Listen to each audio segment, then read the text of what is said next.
Hola, mi nombre es Juan Robles y en esta ocasión les hablaré sobre un tema que en lo personal me intriga bastante y es el de los Illuminati. Espero puedan disfrutar de lo que a continuación les hablaré. La Orden de los Iluminados, Illuminatenorden en el original alemán, es el nombre dado a varios grupos. Históricamente se refiere a la organización Illuminati de Baviera. Baviera es un estado de Alemania. Ellos son una sociedad secreta de la época de la Ilustración, fundada el 1 de mayo de 1776, la cual manifestaba oponerse a la influencia religiosa y los abusos del poder del Estado. Con el apoyo de la Iglesia Católica, el gobierno de Baviera prohibió la organización de los Illuminati junto con otras sociedades secretas, y esta se disolvió en el año de 1785. ¿Pero quién fundó los Illuminati?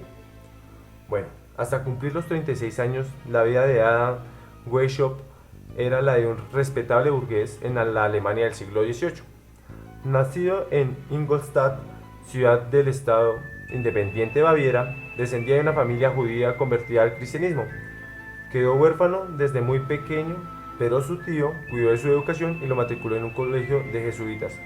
Concluidos los estudios, muy pronto Weishaupt empezó a dar lecciones en la universidad de su ciudad natal, se casó y fundó una familia. Pero en 1784 el gobierno bávaro descubrió que el digno profesor de derecho eclesiástico era un peligroso revolucionario y ordenó su búsqueda y captura. Weishaupt, en efecto, tenía una personalidad inquieta. Siendo muy joven, había entrado en contacto con las obras de filósofos franceses que pudo leer en la biblioteca de su tío. Ello le hizo tomar conciencia del poder que tenían las monarquías y la iglesia para mantener a la población sometida y engañada. Convencido de que las ideas religiosas no resultaban lo bastante sólidas como para cimentar sobre ellas el gobierno de un mundo dominado por el materialismo, decidió buscar otro tipo de iluminación, que se aviniera con sus ideas y que permitiera su aplicación práctica en la vida real. En esos años, la masonería había logrado una gran expansión en Europa, incluida Alemania, y Weishaupt pensó en un primer momento en ingresar a una logia, pero al final quedó defraudado por las ideas de los masones y en cambio se empapó de extrañas lecturas sobre los misterios de los 7 sabios de Memphis, la cábala y los secretos de la magia de Osiris.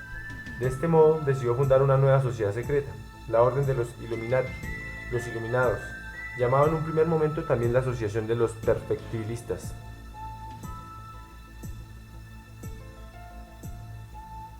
La crisis y la prohibición de los Illuminati. El número de los miembros aumentó rápidamente, sin embargo, este éxito suponía a la vez el comienzo del final.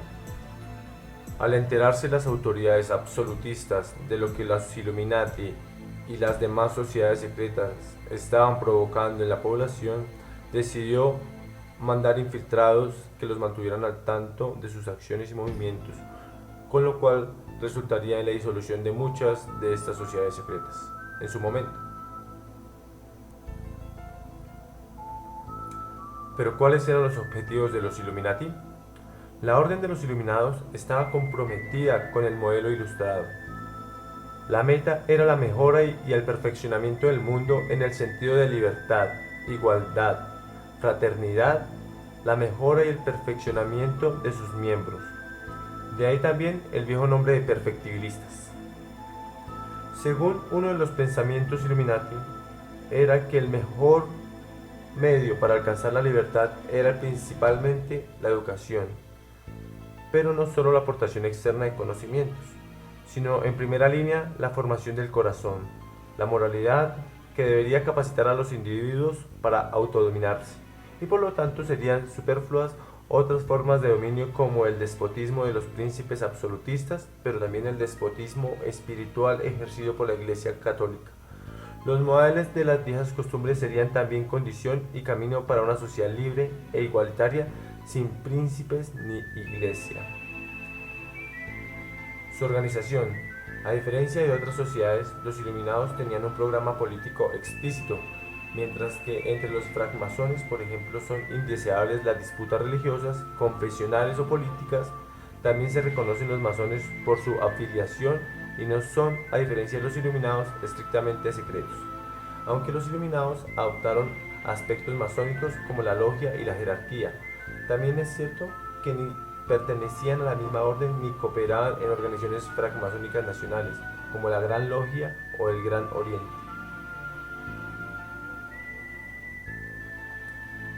Los iluminados organizaban ceremonias cada vez que uno de sus miembros ascendía a un grado superior. Por ejemplo, los que pasaban de iluminado menor a iluminado mayor eran introducidos en una gran sala ante una suerte de jurado de la orden, y tras jurar que dirían la verdad, entregaban una confesión escrita sobre su vida pasada, incluidos detalles como sus relaciones amorosas y demás.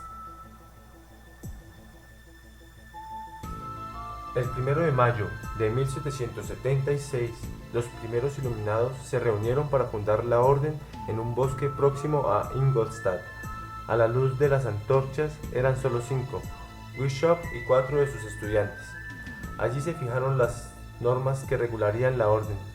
Nadie podía acceder a ella por deseo propio, sino por consentimiento de sus miembros, y estos solo habrían de ser personas bien situadas social y económicamente. En ese momento, la organización interna de la orden solo contemplaba 3 grados: los novicios, los minervales y los minervales iluminados.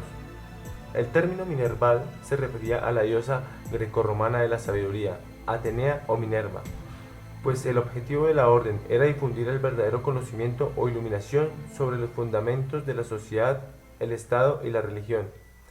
En los años siguientes, la orden de Bishop experimentó un notable crecimiento.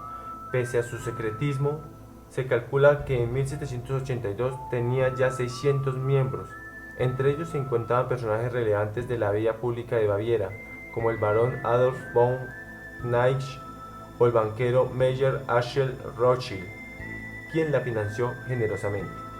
Posteriormente, la expansión no se detuvo. Si al principio los iluminados habían sido exclusivamente estudiantes discípulos de Bishop, ahora se contaban entre ellos nobles, políticos y toda clase de profesionales liberales como médicos, abogados o juristas, así como grandes intelectuales y literatos.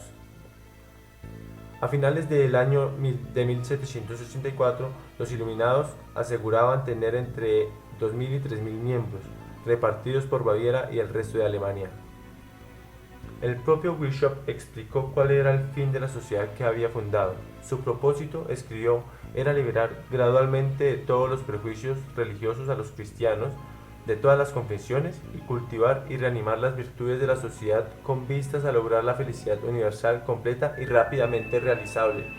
Para ello era necesario crear un estado en el que florezca la libertad y la igualdad, un estado libre de los obstáculos que la jerarquía, el rango y la riqueza ponen continuamente a nuestro paso, y con ello no tardará en llegar el momento en el que los hombres sean libres y felices. Después de la disolución de los Illuminati, se dice que se expandieron por todo el mundo. Actualmente se dice que están integrados a los poderes políticos y económicos, cuyo objetivo final sería el establecer un nuevo orden mundial a través del gobierno global. Es habitual que en los foros de discusión de la red algunos internautas recurran a los Illuminati para explicar muchos de los males que aquejan a nuestro planeta. Políticos como George W. Bush o Barack Obama o magnates como el multimillonario George Soros han sido acusados de formar parte de esta organización, con la que se ha llegado a vincular hasta el Papa Francisco y la reina Isabel II de Inglaterra. Algunos creen ver en los videos musicales de artistas como Lady Gaga, Katy Perry, Beyoncé, la simbología asociada a los Illuminati, como pentagramas, pirámides o el famoso ojo que todo lo ve, que va a aparecer en los billetes de dólar. En una entrevista con la BBC Mundo, un periodista llamado Horowitz señala: los ciudadanos tienen preocupaciones legítimas sobre cómo funcionan los poderes políticos y económicos, pero en vez de canalizar esas preocupaciones de manera efectiva para que haya más transparencia, algunos prefieren creer que en historias de fantasía sobre una organización que dejó de existir hace más de 200 años. Según Horowitz, hay escritores y periodistas que contribuyen a la paranoia en torno a los Illuminati y la gente se deja convencer porque les resulta interesante pensar que existe un grupo secreto que los domina. Pero bueno, es cierto que los Illuminati están rodeados de fantasía, pero cuando se separa la realidad de la ficción, creo que hay pruebas que muestran que se trata de un grupo real que continúa existiendo hoy en día.